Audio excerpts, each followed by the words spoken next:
전능하사 천지를 만드신 하나님 아버지를 내가 믿사오며 그 외아들 우리 주 예수 그리스도를 믿사오니 이는 성령으로 잉태하사 동정녀 마리아에게 나시고 본디오 빌라도에게 고난을 받으사 십자가에 못 박혀 죽으시고 장사한 지 사흘 만에 죽은 자 가운데서 다시 살아나시며 하늘에 오르사 전능하신 하나님 우편에 앉아 계시다가 저리로서 산자와 죽은 자를 심판하러 오시리라.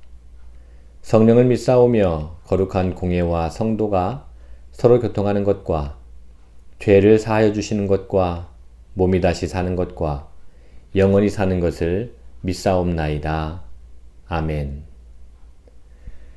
다같이 찬송가 218장 부릅니다.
오늘 함께 나눌 하나님의 말씀은 창세기 21장 22절로 34절까지의 말씀입니다.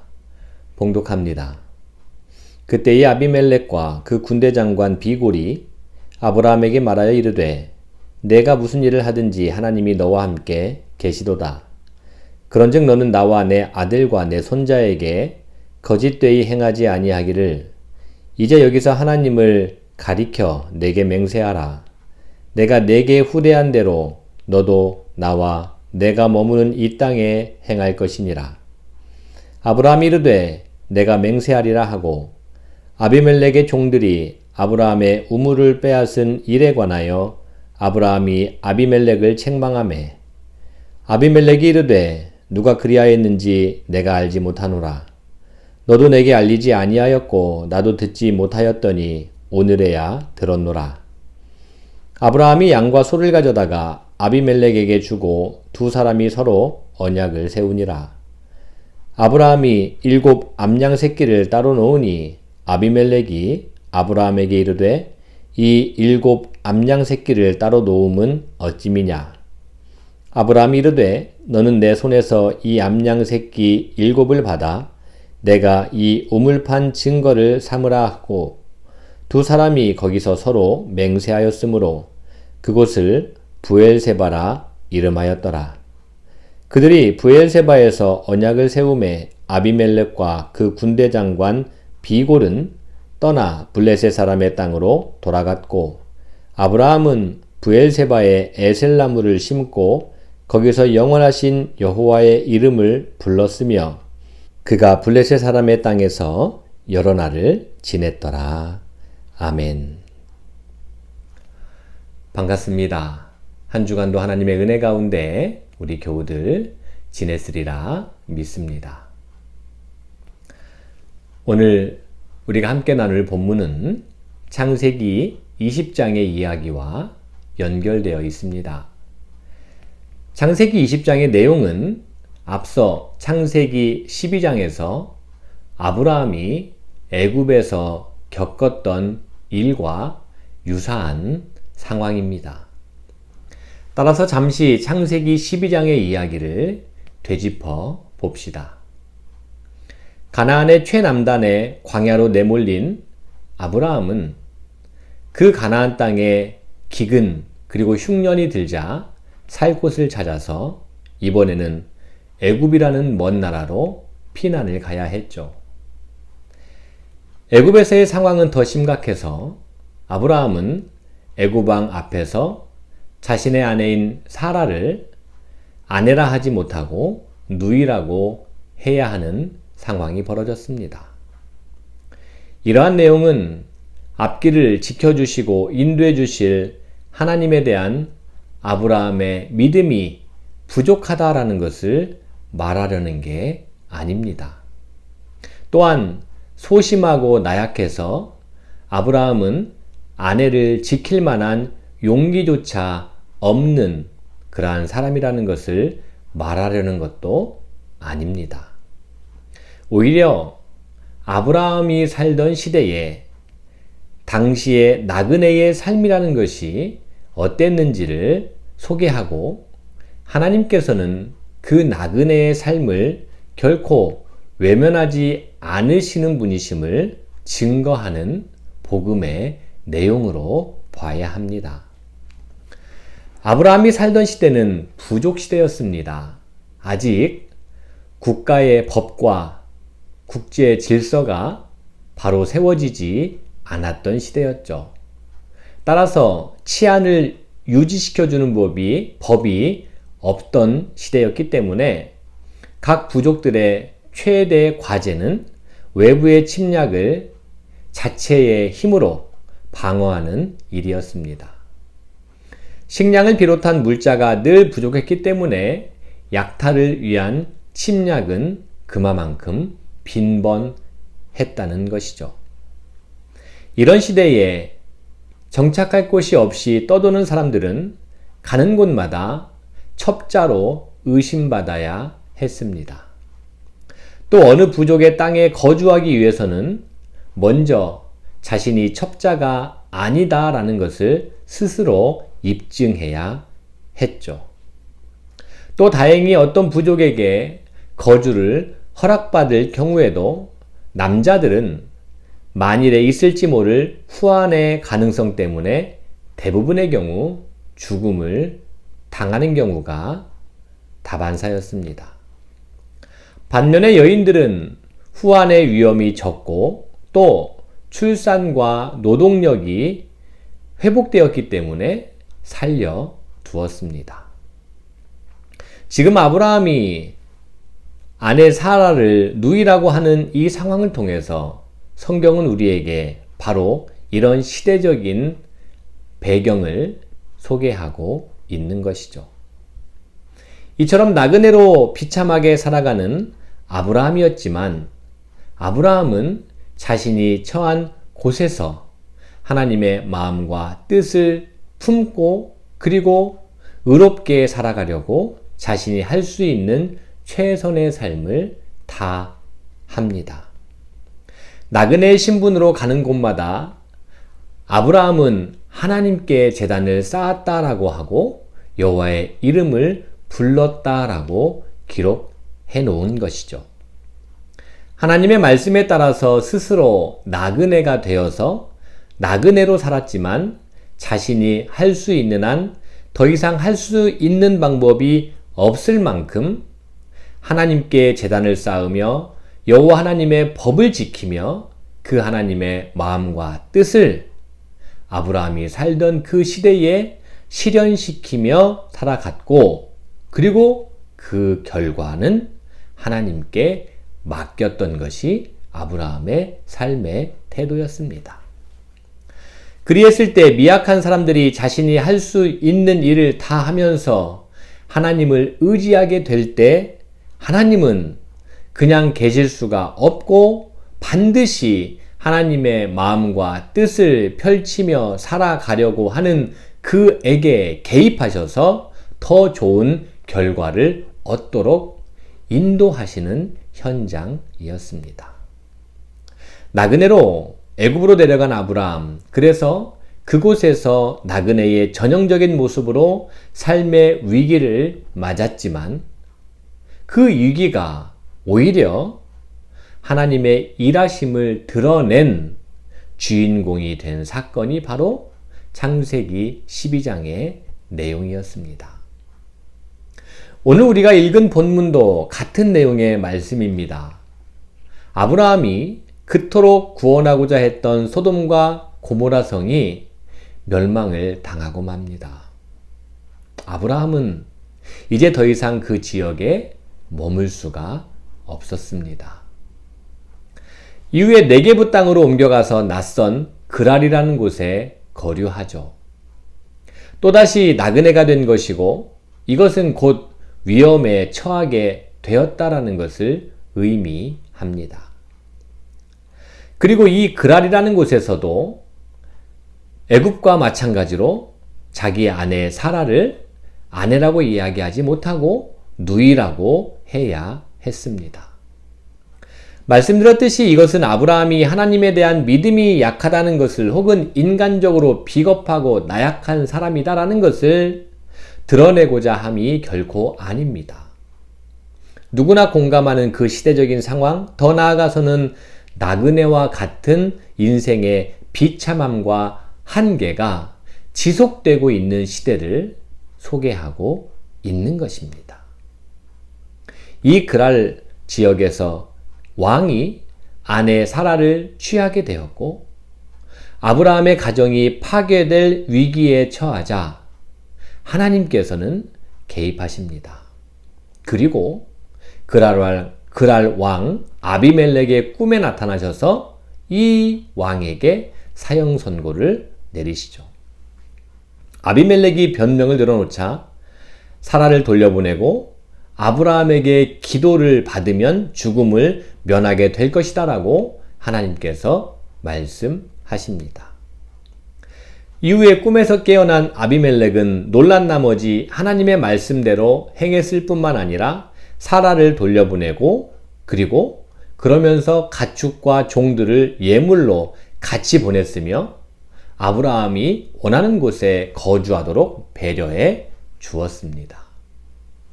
이에 아브라함은 하나님께 기도했고 하나님께서는 아브라함의 기도를 들어주시고 아비멜렉 가정에 내리셨던 질병을 치료해 주십니다.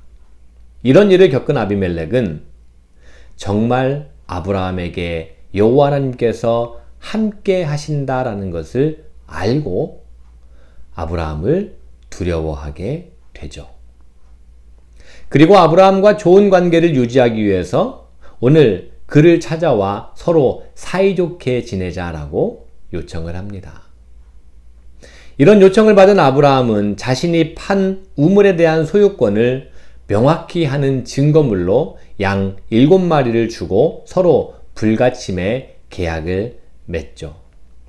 이런 연유로 그 불가침의 계약을 맺은 우물은 부엘세바, 즉 맹세의 우물이라고 불리게 되었습니다. 이렇게 해서 아브라함은 자신이 거주할 땅을 얻게 되었습니다. 맹세의 우물인 부엘세바, 이것은 땅이 없어 떠돌이 생활을 하면서 늘 가족이 붕괴될 위기에 처해 있던 아브라함에게 거주할 땅을 주시겠다고 약속하셨던 바로 그 하나님의 약속이 성취된 그곳을 말합니다. 그러고 보면 아브라함은 갈대아 우르에서 하란으로, 그리고 하란에서 세겜으로, 이후에 세겜에서 베델과 애굽, 다시 또 베델, 그리고 헤브론, 부엘세바. 이후에 아브라함은 부엘세바를 거처로 삼고 헤브론 인근을 오가면서 유목민의 삶을 살아갑니다. 창세기 12장 1절에서 하나님께서는 아브라함에게 이렇게 말씀하시죠. 아브라함에게 이르시되 너는 너의 고향과 친척과 아버지의 집을 떠나 내가 너에게 보여줄 땅으로 가라 라고 하셨습니다. 이때 아브라함의 나이는 75세였고 100세쯤에 이르러서야 그 약속이 성취됩니다. 그리고 아브라함은 이 하나님의 약속을 의심하지 않았고 가는 곳마다 하나님께 제단을 쌓으면서 위기의 때를 만날 때마다 그것을 기회로 삼으며 하나님의 인도하심을 구했습니다. 사랑하는 양물 여러분, 하나님은 약속을 반드시 지키시는 분입니다. 그런데 아브라함의 삶을 통해서 되짚어보면 하나님의 그 약속은 위기를 통해서 이루어지는 것을 볼 수 있습니다.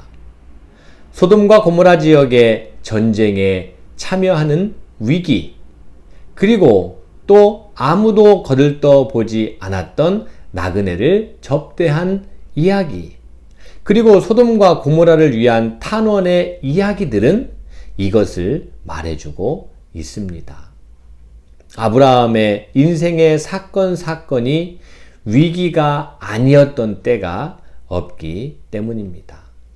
따라서 하나님의 약속이 위기를 통해서 이루어진다라는 말은 하나님의 약속은 저절로 이루어지는 것이 아니라 위기의 순간에 하나님의 약속을 굳게 믿고 현실의 삶 속에서 하나님의 마음과 뜻을 실천으로 옮겨갈 때 비로소 이루어진다라는 뜻이 됩니다.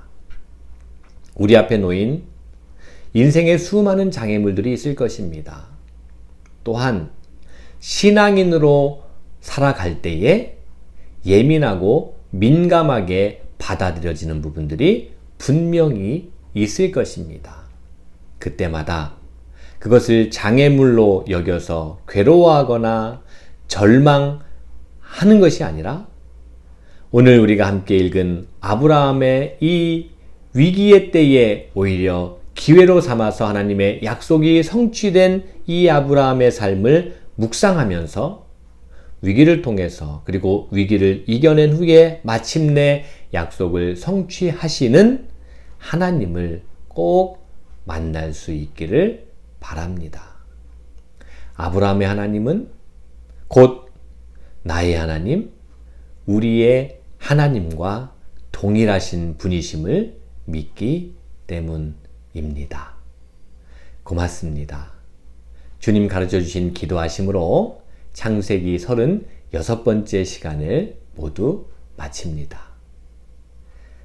하늘에 계신 우리 아버지여, 이름이 거룩히 여김을 받으시오며 나라가 임하시오며 뜻이 하늘에서 이루어진 것 같이 땅에서도 이루어지이다.